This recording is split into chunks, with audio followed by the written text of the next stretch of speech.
ناظرین،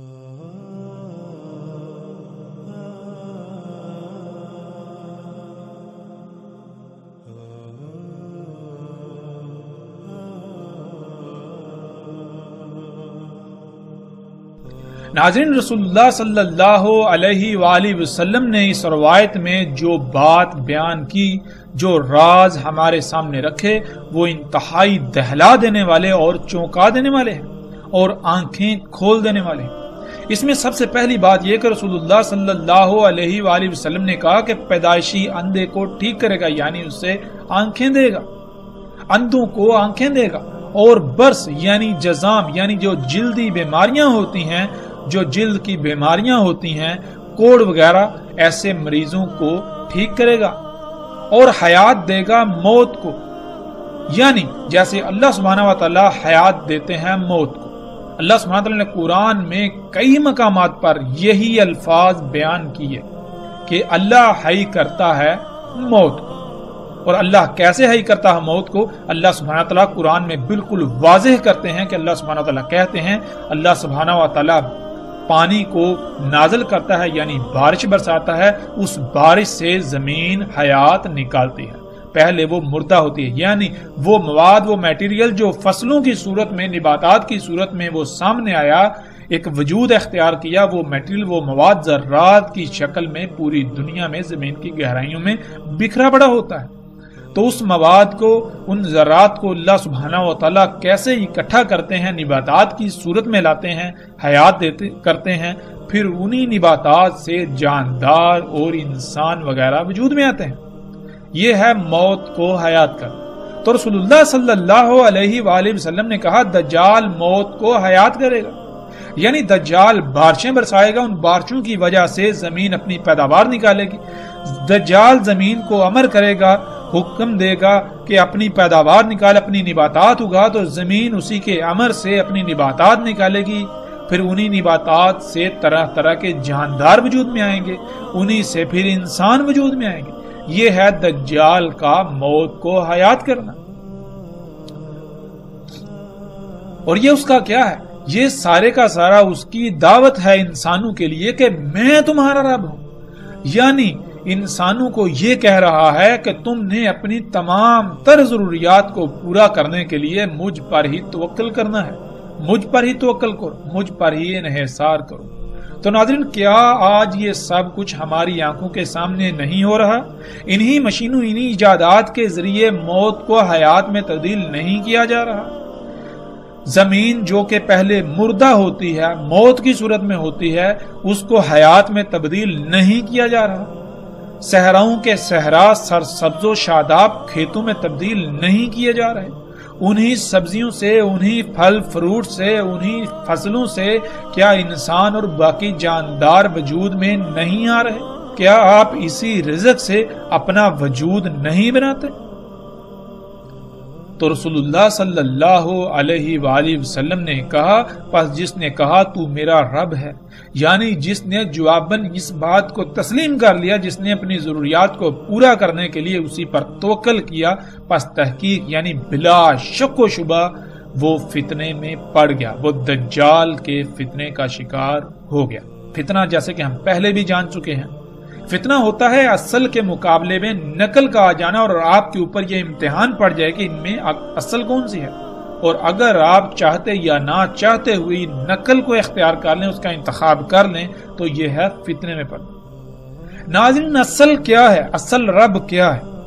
اللہ سبحانہ تعالی نے قرآن میں بار بار حکم دیا کہ فطرت پر قائم ہو جائے، یعنی جس طرح اللہ سبحانہ و تعالیٰ نے خلق کیا تھا، خلق کیا ہے، جیسے اللہ سبحانہ و تعالیٰ جس قانون کے مطابق خلق کرتا ہے، اسی پر تم نے انحصار کرنا ہے، اسی سے تم نے اپنی ضروریات پوری کرنی ہے۔ اور یہ اصل ہے، اس اصل کے مقابلے پر ایک نقل آئی۔ وہ نقل کیا ہے؟ انسانوں کے اپنے ہی ہاتھوں سے خلق کردہ طرح طرح کی مخلوقات۔ ایک طرف اللہ اگاتا ہے، وہی فصل سال میں ایک بار ہوتی ہے، دوسری طرف انسان کی خلق کردہ فصل، ان مشینوں سے، ان ایجادات سے فصل جو خلق کی جاتی ہے وہ سارا سال ہوتی ہے۔ ایک طرف اللہ خلق کرتا ہے تو وہ ایک خاص موسم میں خلق کرتا ہے، تو دوسری طرف دجالی بیج، جینیٹیکلی موڈیفائڈ بیج، یہ دجال پوری دنیا میں ہر موسم میں خلق ہونے کی صلاحیت رکھتا ہے۔ یہ ہے اصل کے مقابلے میں نقل، یہ ہے فتنہ۔ اب انسانوں کے اوپر یہ امتحان ہے کہ وہ اصل کو اختیار کریں یا پھر نقل۔ تو یہ دجال، یہ نقل اتنی خوشنما ہے کہ اصل کے مقابلے پر یہ اصل کو بھی نقل ثابت کر رہی ہے۔ تو انسانوں کی اکثریت اسی دجل کا، اسی دھوکے کا شکار ہو چکی ہے۔ اور پھر رسول اللہ صلی اللہ علیہ وآلہ وسلم نے یہ کہا، جس نے کہا اللہ میرا رب ہے، یعنی جس نے اپنا توکل فطرت پر کیا، جس نے اپنی ضروریات فطرت سے پوری کی، جس نے اپنی ضروریات کو پورا کرنے کے لیے فطرت پر انحصار کیا، فطرت پر توکل کیا، اسی پر ڈٹ گیا، یہاں تک کہ اسی پر اس کی موت ہوئی، پس تحقیق کہ وہ بچا لیا گیا دجال کے فتنے سے، اور نہ ہی اس کے بعد اس پر کوئی فتنہ ہو۔ یعنی اس کے بعد بھی اس کو تمام تر فتنوں سے، جیسے کہ قبر کا فتنہ ہے، موت کا فتنہ ہے، پھر آخرت میں جس فتنے کا سامنا کرنا پڑے، ان تمام کے تمام فتنوں سے بلا شک و شبہ اس کو بچا لیا گیا، اور نہ عذاب ہوگا اس پر۔ عذاب ناظرین عربی میں کہتے ہیں سزا کو۔ اللہ سبحانہ وتعالی نے اس کائنات کو ایسے خلق کیا، ایک پیچیدہ ترین مشین کی طرح، اس میں توازن قائم کیا۔ اگر آپ اللہ سبحانہ وتعالی کی ہدایات، جو کہ خالق ہے، خالق کی ہدایات کے مطابق اپنے اعمال کریں گے تو وہ اعمال احسن ترین اعمال ہوں گے، وہ اصلاح کرنے والے اعمال ہوں گے، اور ان اعمال کے رد عمل آئیں گے۔ وہ رد عمل آپ کے لیے اللہ کی طرف سے انعام کہلائیں گے۔ اور اگر آپ خالق کی ہدایات کے خلاف عمل کرتے ہیں تو ان اعمال کے بھی رد عمل آئیں گے، لیکن وہ رد عمل انتہائی تباہ کن ہوں گے۔ تو وہ جو رد عمل ہوں گے وہ آپ کے لیے انعام کی بجائے عذاب، یعنی آپ کے اپنے ہی ہاتھوں سے کیے ہوئے اعمال کی وجہ سے ہلاکتوں کا سامنا، سزا کا سامنا کرنا پڑے گا۔ وہ ہلاکتیں، وہ رد عمل آپ کے لیے سزا کہلائیں۔ تو رسول اللہ صلی اللہ علیہ وآلہ وسلم نے کہا کہ ایسے شخص پر کوئی عذاب نہ ہوگا، یعنی کہ جب تک اس پر دجال کا فتنہ واضح نہیں تھا، وہ دجال کو اپنا رب بنائے ہوئے تھا، تو وہ بھی باقی انسانوں کی طرح انجانے میں فساد کر رہا تھا، ایسے عمل کر رہا تھا جس میں کائنات میں فساد ہو رہا تھا۔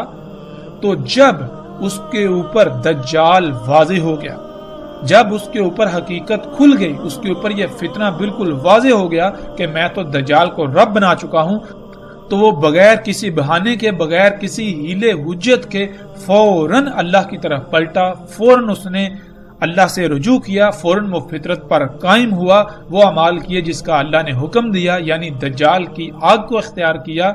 تو اس پر جو پیچھے اس نے دجال کے فتنے کا شکار ہونے کی وجہ سے جو اعمال کیے تھے وہ سارے کے سارے بخش دیے جائیں گے، ان کا کوئی حساب کتاب، ان کے بارے میں کوئی پوچھ گچھ نہیں ہوگی۔ ناظرین، پھر آگے رسول اللہ صلی اللہ علیہ وآلہ وسلم نے کہا، پس دجال رہے گا زمین میں اس وقت تک جس وقت تک کہ اس کا رہنا اللہ کے قانون میں ہے، یعنی اللہ سبحانہ و تعالیٰ نے دجال کا زمین پر رہنا قانون میں کر دیا، اس کی مدت طے کر دی۔ تو جتنا اللہ کے قانون میں ہے اس وقت تک دجال زمین پر رہے گا۔ ناظرین، اب سوال یہ پیدا ہوتا ہے کہ اللہ سبحانہ و تعالیٰ نے قانون میں زمین پر دجال کا رہنا کتنا کیا؟ تو ساتھ ہی محمد رسول اللہ صلی اللہ علیہ وآلہ وسلم نے اس سوال کا بھی جواب دے دیا کہ آئیں گے عیسیٰ ابن مریم علیہ السلام مغرب سے پہلے، یعنی جب تک کہ عیسیٰ ابن مریم علیہ السلام نہیں آتے تب تک دجال زمین میں رہے گا، اور جب عیسیٰ ابن مریم علیہ السلام آ جائیں گے تو یہ دجال کے خاتمے کا وقت شروع ہو جائے گا۔ جب تک عیسیٰ ابن مریم علیہ السلام نہیں آتے تب تک دجال زمین میں رہے گا،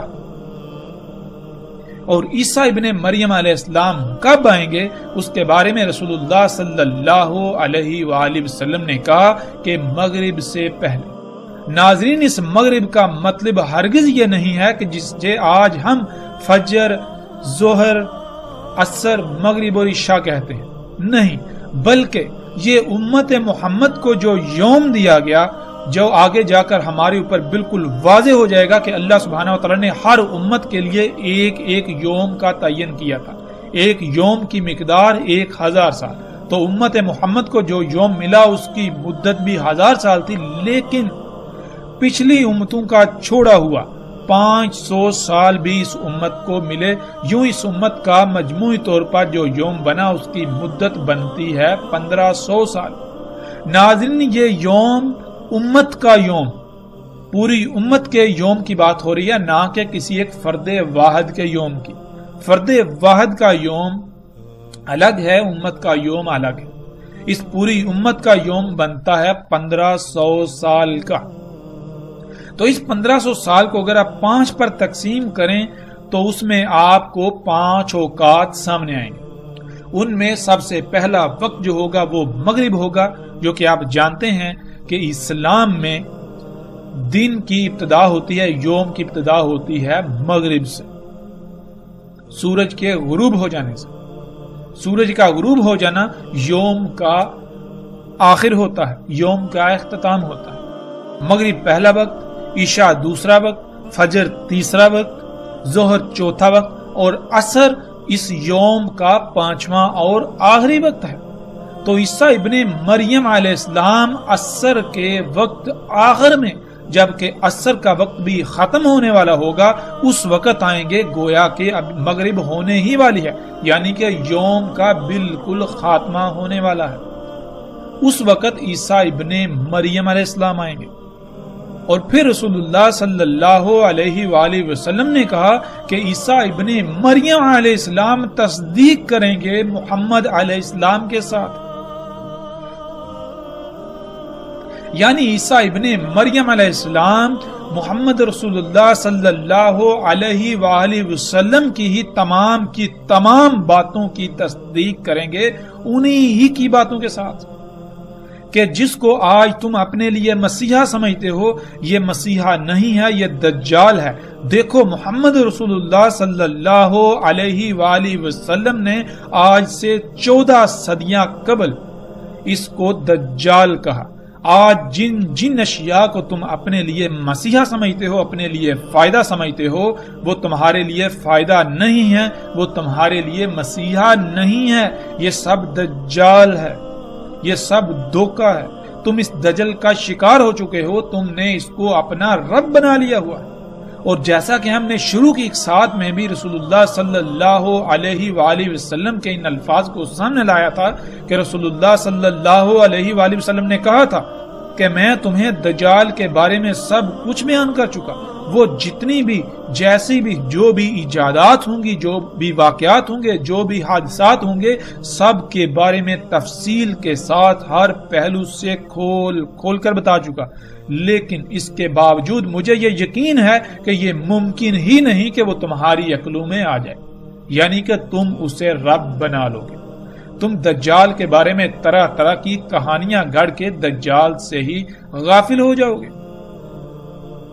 دجال کی حقیقت کو پسے پشت ڈالتے ہوئے دجال کو اپنا رب بنا لو گے، اور اس راز کو آ کر کھولیں گے واحد ایک ہی شخصیت، اور وہ کون ہوں گے؟ وہ عیسیٰ ابن مریم علیہ السلام آئیں گے۔ اور پھر رسول اللہ صلی اللہ علیہ وآلہ وسلم نے کہا کہ عیسیٰ ابن مریم علیہ السلام ہی ان کی ملت پر ہوں گے، یعنی رسول اللہ صلی اللہ علیہ وآلہ وسلم نے یہ بالکل واضح کر دیا کہ اس وقت دنیا میں واحد عیسیٰ ابن مریم علیہ السلام وہ شخصیت ہوں گے جو محمد علیہ السلام کی ملت پر ہوں گے، جو ابراہیم علیہ السلام کی ملت پر ہوں گے۔ پس قتل کریں گے دجال کو، پھر اس میں کچھ شک نہیں، جو ہے وہ ساتھ کا قیام ہے۔ یعنی رسول اللہ صلی اللہ علیہ وسلم نے پھر یہ بتایا کہ عیسیٰ ابن مریم علیہ السلام دجال کو قتل کریں گے۔ دجال کو قتل کرنا کیا ہے، آگے جا کر تفصیل کے ساتھ اس موضوع پر بات ہوگی آئندہ ایک ساتھ۔ لیکن جو آگے ہے وہ یہ ہے کہ رسول اللہ صلی اللہ علیہ وآلہ وسلم نے کہا کہ جب عیسیٰ ابن مریم علیہ السلام آ کر دجال کو قتل کر دیں گے تو اس کے بعد صرف ایک ہی شے باقی رہ جائے گی، وہ کیا ہے؟ وہ ہے سات کا قیام، یعنی دنیا میں انسانوں کا خاتمہ۔ ایک آخری عظیم زلزلہ آئے گا جو زلزلہ پوری دنیا کے تمام انسانوں کو اپنی لپیٹ میں لے لے گا۔ دنیا میں کوئی ایک انسان بھی نہیں بچے گا کہ جو اس زلزلے کی لپیٹ میں نہ آئے اور ہلاکت کا شکار نہ ہو۔ ناظرین، ویسے تو ہم عیسیٰ ابن مریم علیہ السلام پر جو اس امت میں آئیں گے تفصیل کے ساتھ آگے آئندہ ایک ساتھ میں اسی موضوع کے تحت بات کریں گے اور ہر لحاظ سے بات کریں گے، ایک ایک پہلو کو کھول کر بیان کریں گے۔ دجال کا قتل ہونا کیا ہے، عربی کا لفظ قتل ہے، قتل کا معنی کیا ہے، ہم اس کے اوپر تفصیل سے بات کریں گے۔ قتل کے معنی عموماً کسی کی جان لے لیے کے کر دیے جاتے ہیں، جو کہ بالکل غلط معنی ہے۔ قتال عربی میں کہتے ہیں لڑائی کرنے کو۔ اب لڑائی زبان سے بھی ہوتی ہے، الفاظ سے بھی ہوتی ہے، لڑائی ہتھیاروں سے بھی ہوتی ہے، لڑائی ہر محاذ پر ہوتی ہے، لڑائی نظریات کی بھی ہوتی ہے۔ تو کس لڑائی سے آپ کسی کو شکست دیتے ہیں وہ شکست عربی میں قتل کہلاتی ہے۔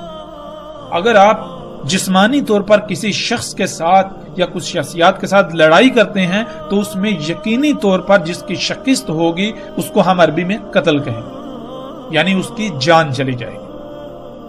اسی طرح اگر آپ کسی نظریے کے خلاف قتال کرتے ہیں یعنی لڑائی کرتے ہیں، عربی میں قتال لڑائی کو کہا جاتا ہے، نہ کہ گردنے مارنے کو۔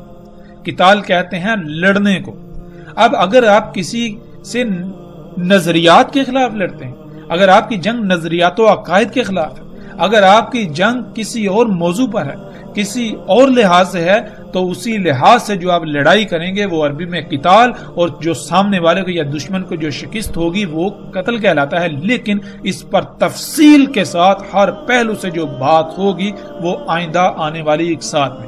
لیکن یہاں ایک بات جو بہت بڑی بات ہے وہ یہ کہ وہ تمام کے تمام حضرات جو کہ قادیانی یا احمدی کہلاتے ہیں، جو مرزا غلام احمد کو عیسیٰ ابن مریم کی نسل سمجھتے ہیں یا عیسیٰ ابن مریم سمجھتے ہیں، جو غلام احمد کو احمد سمجھتے ہیں یا پھر اسے مہدی سمجھتے ہیں، جو بھی سمجھتے ہیں، اگر تو وہ واقعتاً عیسیٰ ابن مریم یا ان کی نسل تھا تو پھر رسول اللہ صلی اللہ علیہ وآلہ وسلم نے یہ کہا کہ عیسیٰ ابن مریم علیہ السلام جب تک نہیں آئیں گے تب تک دجال زمین پر رہے گا۔ جب عیسیٰ ابن مریم علیہ السلام آئیں گے تو دجال کا خاتمہ، دجال کا زمین پر ٹھہرنے کا وقت ختم ہو جائے گا۔ تو کیا غلام احمد قادیانی کی موجودگی میں دجال کا قتل ہوا؟ کیا اس کے بعد یا اس کی موجودگی میں دجال کا خاتمہ ہوا؟ اگر بات کی جائے قادیانی حضرات کی، احمدی حضرات کی، غلام احمد کی، تو اس نے تو کہا تھا کہ دجال یہود و نصارہ کے علماء و پادریوں کا نام ہے۔ تو کیا ان یہود و نصارہ کے علماء و پادریوں کا خاتمہ ہو گیا؟ غلام احمد قادیانی کی موت ہوئے بھی دہائیاں گزر چکی، اس کے باوجود دجال تو ویسے کا ویسے موجود ہے۔ یعنی جس کو اس نے دجال قرار دے دیا، جس کو اس نے دجال کہا تھا کہ یہود و نصارہ کے علماء و پادری ہی دجال ہیں، اگر وہ دجال تھے، اگر غلام احمد قادیانی سچا تھا تو پھر یہ سب ختم ہو جانا چاہیے تھا۔ لیکن ہم دیکھتے ہیں کہ یہود و نصارہ کے پادری و علماء، ان کے جو ربی ہیں، وہ محمد رسول اللہ صلی اللہ علیہ وسلم کے وقت بھی موجود تھے، غلام احمد قادیانی کے وقت بھی موجود تھے اور آج بھی موجود ہیں۔ اور اگر یہی دجال تھے تو محمد علیہ السلام کو ان کے بارے میں کہتے ہوئے کوئی آر محسوس ہو رہی تھی، کیونکہ وہ تو اس وقت بھی موجود تھے۔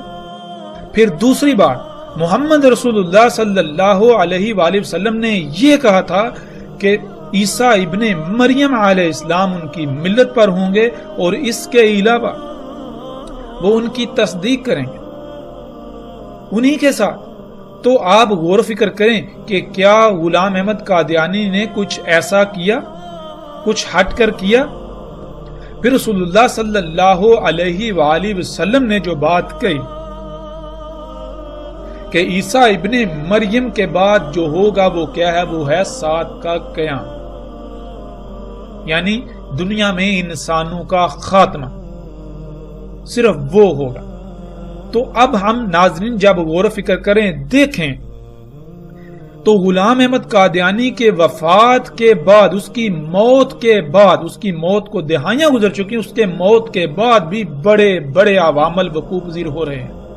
اگر غلام احمد قادیانی سچا تھا تو اس کی موت کے بعد جو جو عوامل وقوع پذیر آج ہو رہے ہیں وہ ان کے بارے میں بتا کر جاتا، جیسے محمد علیہ السلام نے ایک ایک بات کو تفصیل کے ساتھ بیان کیا۔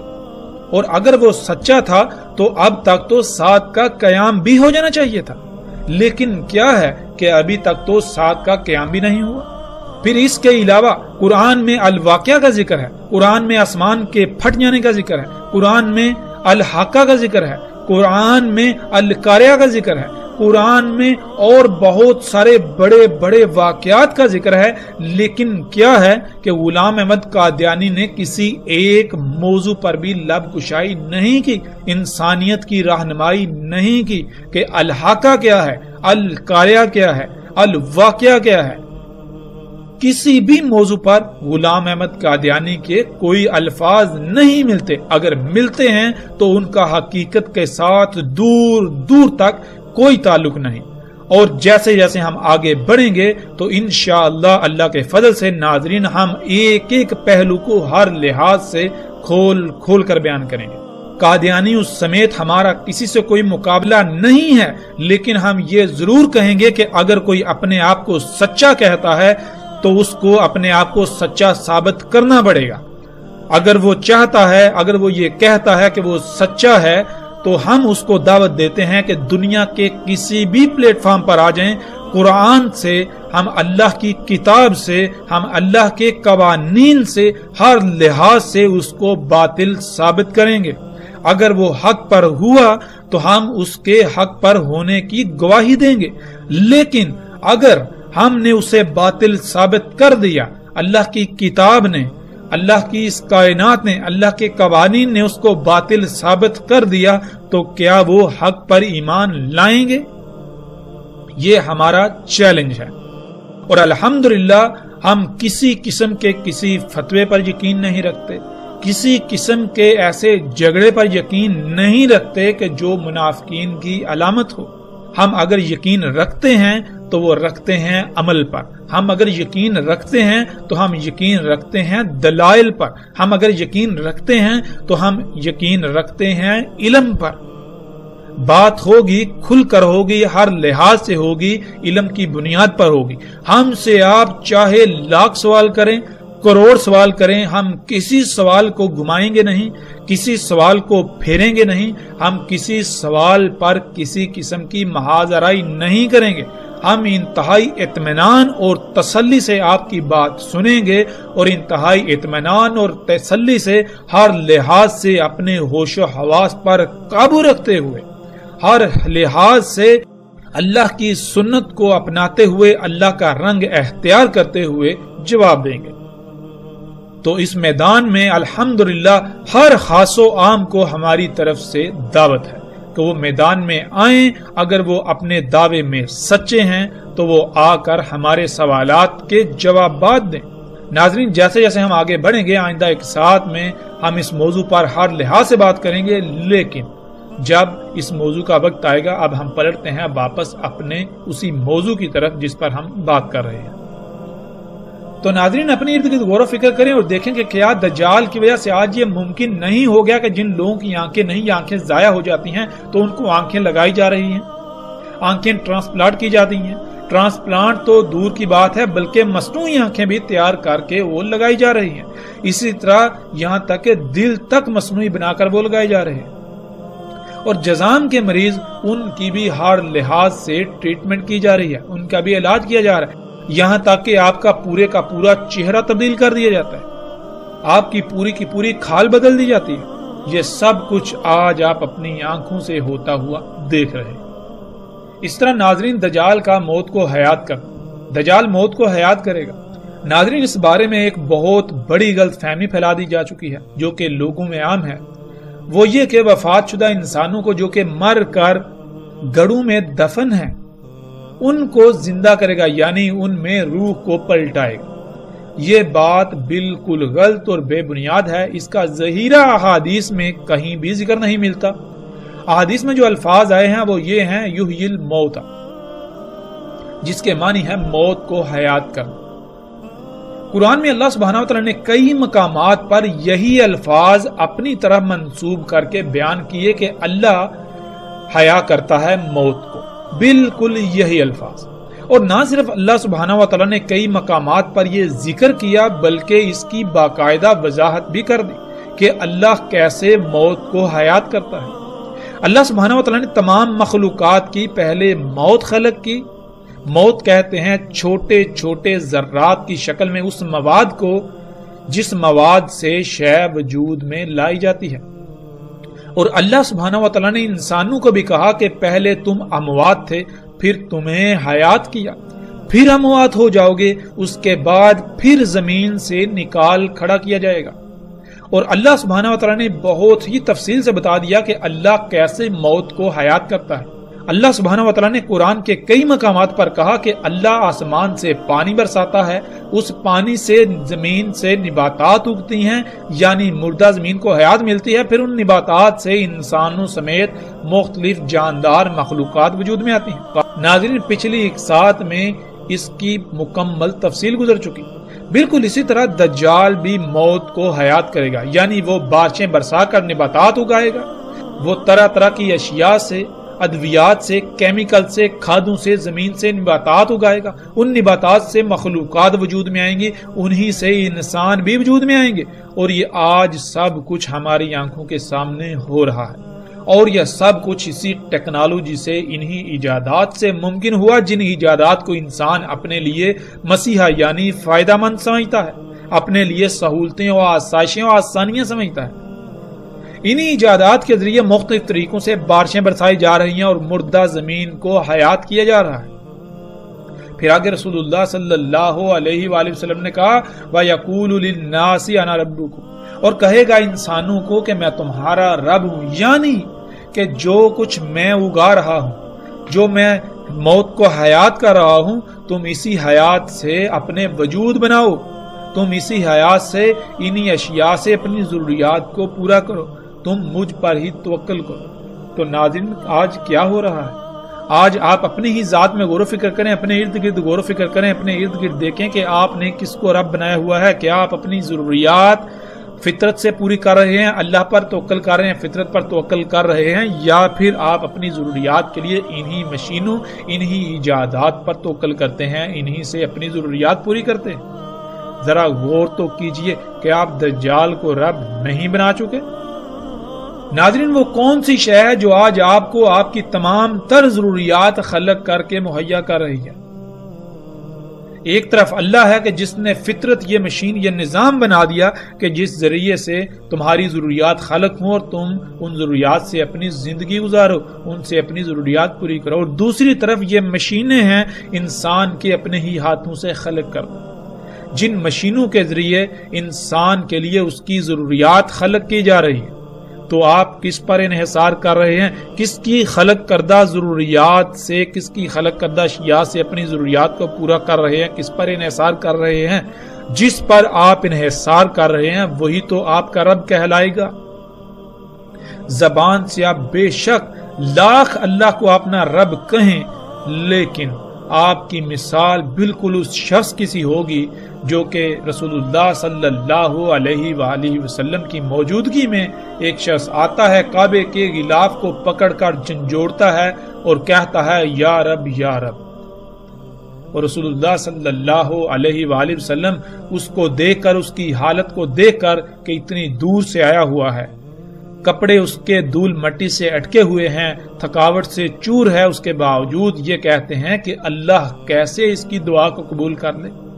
اس نے جو پہنا ہوا ہے وہ حرام کا، یعنی وہ پہنا ہوا ہے جس کی اللہ نے اجازت ہی نہیں، اس کی خوراک، اس کا رزق وہ جس کی اللہ نے اجازت ہی نہیں دی، تو اللہ اس کی دعا کیسے قبول کر لے؟ یعنی عملاً تو اس نے رب کسی اور کو بنایا ہوا ہے، شیطان کو بنایا ہوا ہے اور یہ دعائیں اللہ سے مانگ رہا ہے، تو اللہ اس کی دعائیں کیسے قبول کرے گا؟ اللہ تو تب اس کی دعائیں و حاجات پوری کرے گا، دعائیں قبول کرے گا جب یہ اپنے آپ کو اللہ کا محتاج بنائے گا، جب یہ اللہ کو اپنا رب بنائے گا۔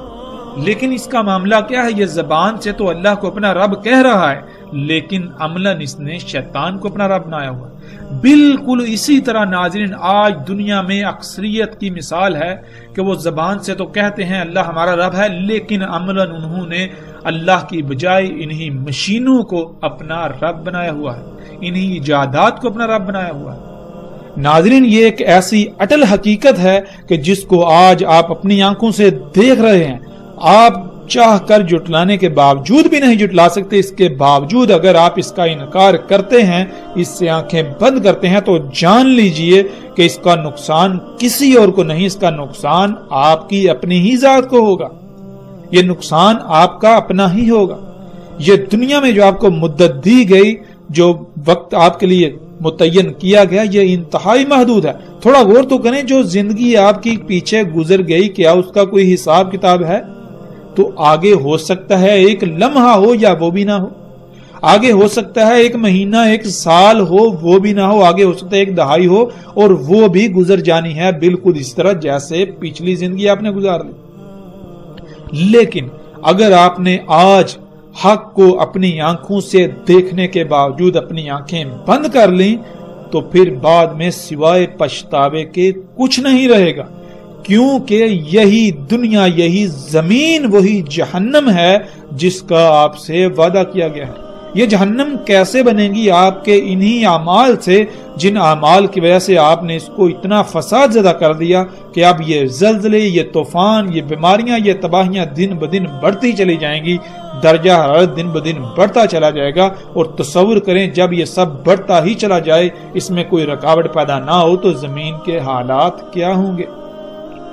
اس پر بھی ہم آگے جا کر تفصیل سے بات کریں گے، اور یہ زمین یہی جہنم ہوگی۔ رسول اللہ صلی اللہ علیہ وآلہ وسلم نے کہا، اور تمہیں علم ہونا چاہیے کہ اللہ عز و جل بے عیب ہے، وہ بالکل صحیح ہے، ہرگز عور نہیں ہے۔ یعنی اللہ جو بھی خلق کرتا ہے اس میں کوئی عیب نہیں ہوتا، ہر لحاظ سے مکمل اور بے عیب خلق کرتا ہے، اور وہ محتاج نہیں ہے۔ اور اس میں کچھ شک نہیں کہ دجال عور ہوگا، یعنی ہر وہ شے جو عیب دار ہوگی، جس میں عیوب ہوں گے، جو نامکمل ہوگی، وہ دجال ہوگا۔ دجال عیب دار ہوگا، وہ جو بھی کرے گا اس میں عیوب، خامیاں لازمی ہوں گی۔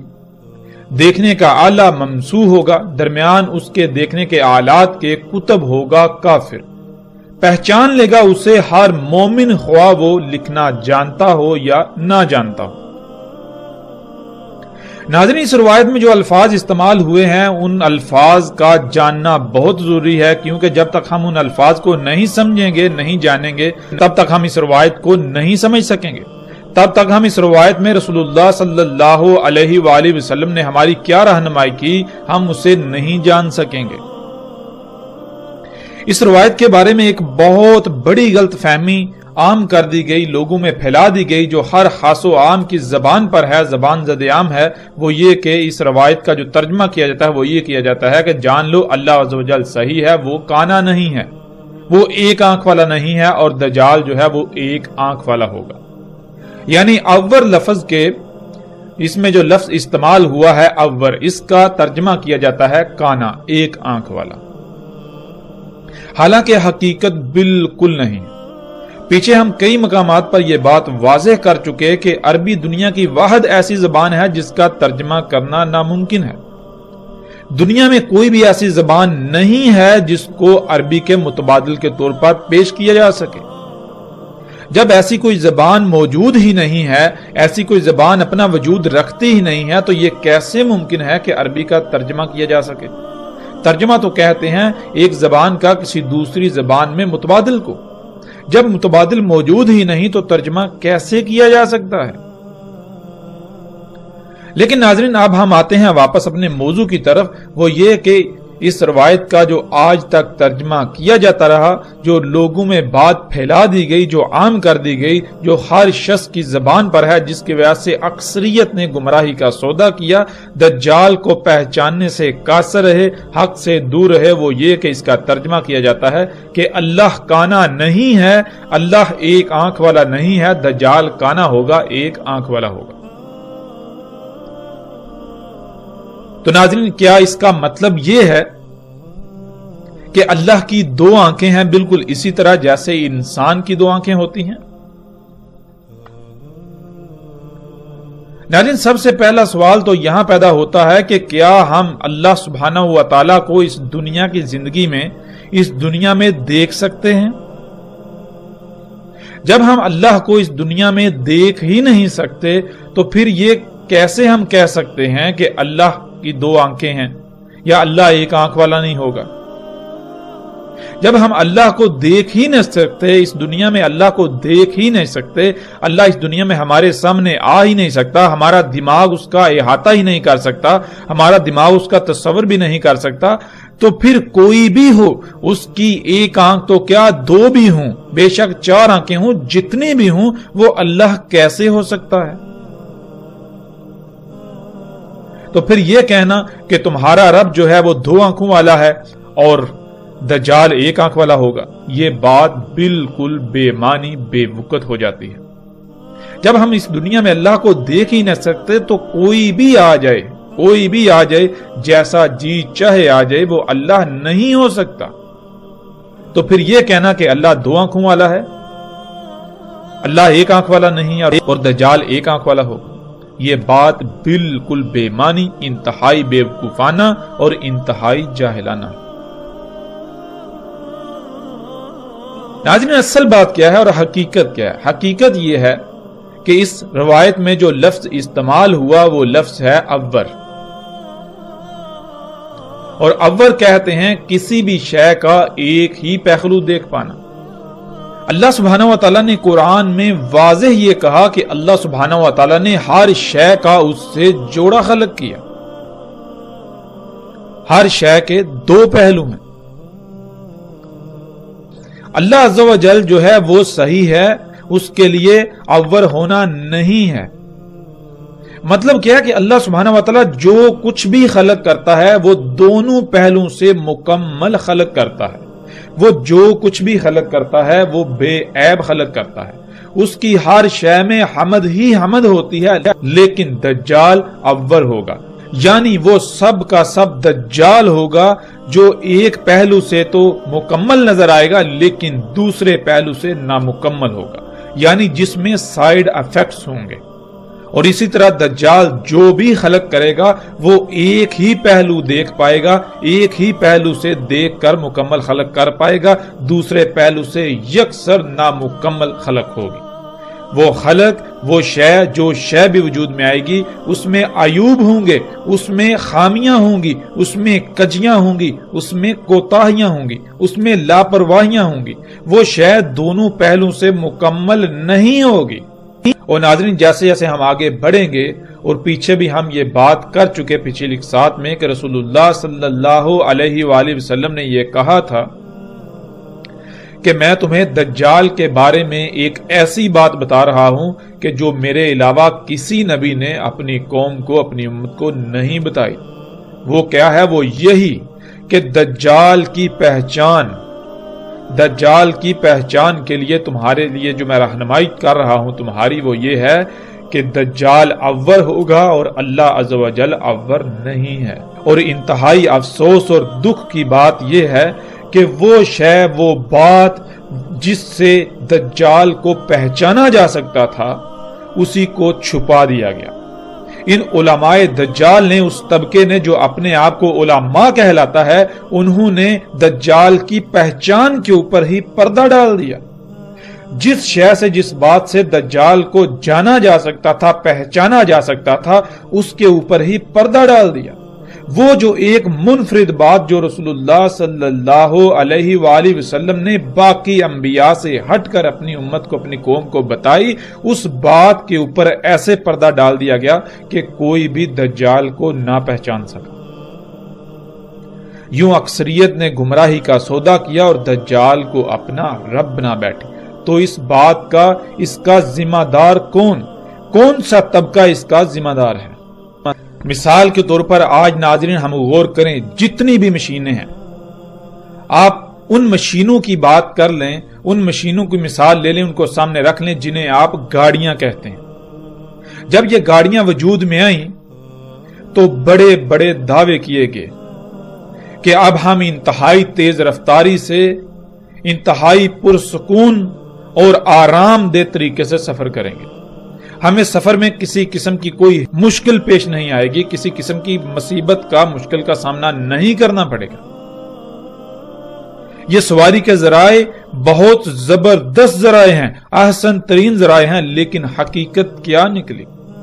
جب انسان نے ان سواری کے ذرائع کو خلق کیا، یہ سواری کے ذرائع وجود میں آئے، یہ سواری کے ذرائع دیکھنے میں تو انتہائی شاندار ہیں، عالی شان ہیں، بہترین نظر آتے ہیں، آسان ترین نظر آتے ہیں، ان سے سہولت و آسانی انتہا درجے کی حاصل ہوتی ہے، لیکن حقیقت کیا ہے؟ اس کا دوسرا پہلو وہ کوئی بھی نہ دیکھ سکا، اس کا دوسرا پہلو کسی کے سامنے ہی نہ آیا۔ جب ان کو خلق کیا گیا تو ان کو ایک پہلو دے کر خلق کیا گیا، دوسرے پہلو سے انسان یکسر غافل رہا، بالکل اندھا رہا۔ اور دوسرا پہلو کیا ہے؟ وہ آج سامنے آیا جب انہی سواری کے ذرائع سے خارج ہونے والی طرح طرح کی زہریلی گیسوں، جنہیں ہم دھواں کہتے ہیں، اس نے پوری دنیا کی فضا کو اپنی لپیٹ میں لے لیا۔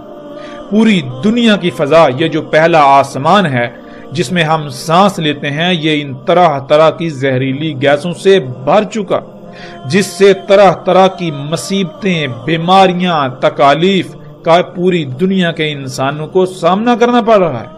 پوری دنیا میں لاکھوں نہیں بلکہ ہر سال کروڑوں کی تعداد میں انسان انہی دھوئیں کی وجہ سے، انہی طرح طرح کی زہریلی گیسوں کی وجہ سے موت کا شکار ہو رہے ہیں۔ کوئی ایک شخص بھی ایسا آپ کو نہیں ملے گا ان معاشروں کا رہنے والا کہ جو اس دھوئیں سے متاثر نہ ہو، جو کسی نہ کسی بیماری کا شکار نہ ہو اسی دھوئیں کی وجہ سے۔ لیکن اس کے مقابلے میں ناظرین، اللہ سبحانہ و تعالیٰ نے انسان کی ضرورت، انسان کی اس حاجت کے لیے سواری کے ذرائع خلق کی۔ وہ کون سے ہیں؟ وہ ذرائع جنہیں ہم گھوڑا، گدھا، اونٹ وغیرہ کے نام سے جانتے ہیں۔ اللہ سبحانہ و تعالیٰ نے وہ ہماری ضرورت کے لیے خلق کی۔ بلا شک و شبہ ان ذرائع کی رفتار انسان کے خلق کردہ ذرائع سے کئی گنا کم ہے، وہ سست رفتار ہیں، لیکن وہ دونوں لحاظ سے مکمل، احسن اور پرفیکٹ ہیں، ان میں کسی قسم کا کوئی عیب نہیں۔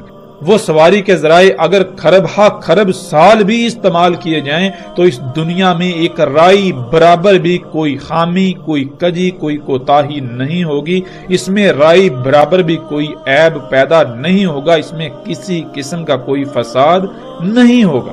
لیکن انسان نے جو سواری کے ذرائع خلق کیے، ایک صدی سے تھوڑا ہی عرصہ اوپر ہوا ہے کہ پوری دنیا کا نظام درہم برہم کر دیا۔ تمام کی تمام مخلوقات کو طرح طرح کے مصائب و تکالیف کا سامنا کرنا پڑ رہا ہے انہی سواری کے ذرائع کی وجہ سے۔